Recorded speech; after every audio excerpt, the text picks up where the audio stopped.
that all you've got? Yeah. Fine. Levioso! Professor Hecat! Perhaps you'd be good enough to blast each other to pieces in your own time. I get new students every year, but I only have one Hebridean black skull. It was a token from the Great Poacher Raid of 1878. No doubt you've heard of it. Now, you may be asking yourself how an old woman like me single-handedly took out the largest poacher ring in eastern Wales and lived to boast about it. Knowledge. To the wise, age matters very little. Today we will review a spell that has saved me from death at the hands of dark wizards more times than I care to remember. Levioso. Levioso? A levitation charm? Levioso! A surprised opponent is a weak opponent. Care to defend yourself, Master Pruitt? No? One thing I've learned as an unspeakable is the value of simplicity, especially in the heat of battle. Now, let's practice what we've just learned, starting with something small.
Let's see if we can't make our fibrous friends a bit more comfortable, shall we?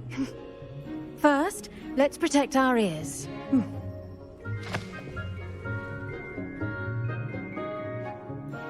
Now, everyone, grip the mandrake by the tendrils and give it a firm tug.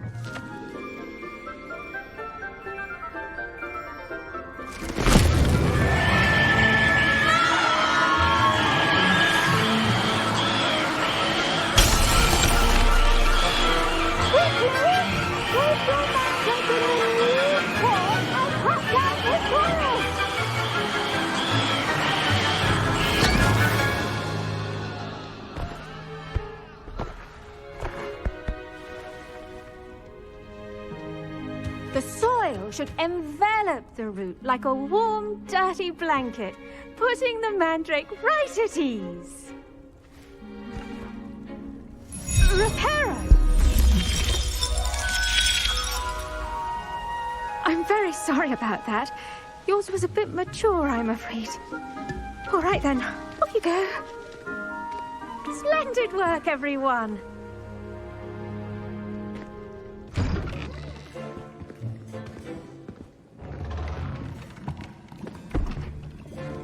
Potions is one of the most challenging and hazardous subjects taught at this school. As fifth years, you will be required to reach new heights of both discipline and intellect. You will begin this term by brewing a Wigan Weld potion. Mr. Takar, can you tell us why this particular potion might come in handy? Yes, Professor Sharp. The Wiggenweld potion can be used to sterilize and even heal a variety of injuries. It can heal some injuries, but not all. Points for Ravenclaw. Before today's class is completed, each of you will have brewed a Wiggenweld potion of your own. You never know when you might need it. Please begin.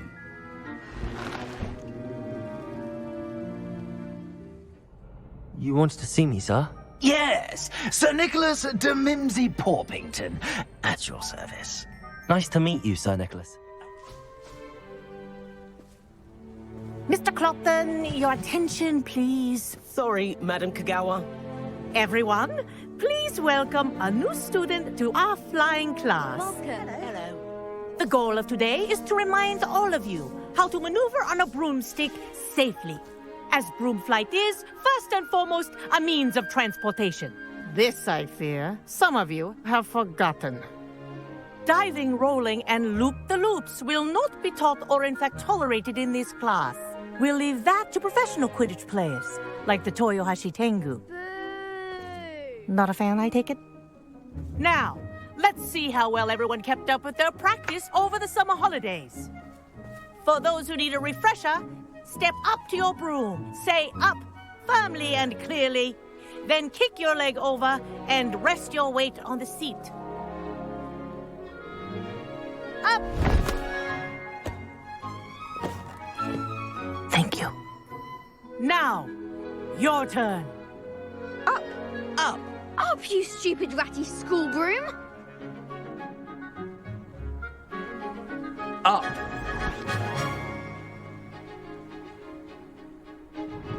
One leg over, so there's a leg on each side.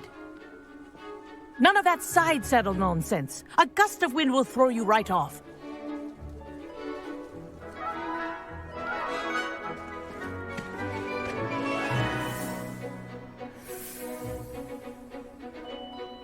And if you hear my whistle while you're in flight, ground yourself at once. Yikes! Careful! Huh? Oh, there you are. Wait right there. Deke will come to you. Hello. Ah, Deke, we've been looking for you. Apologies, Professor Weasley. Deke was looking through some of what's appeared in the room since Deke was last here. Is this the student? Indeed it is. Deke is honored to meet you. Deke has been a friend since I was a second year. We discovered this room together. I mentioned you to Deke. We believe that you might be able to benefit from this room like I did.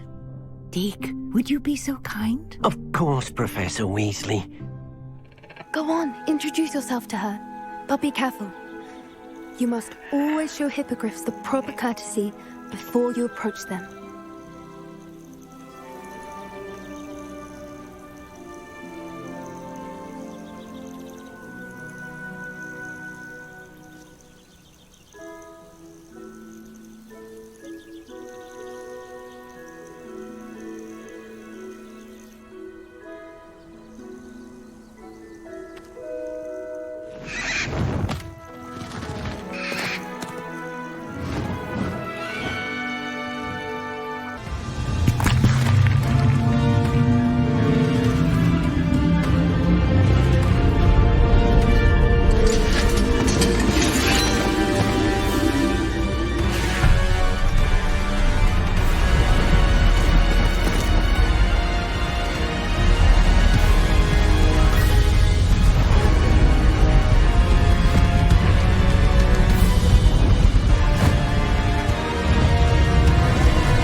Have somehow evaded the castle's defensive charms.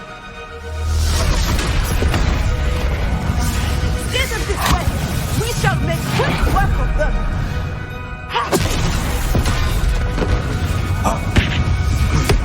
They got this.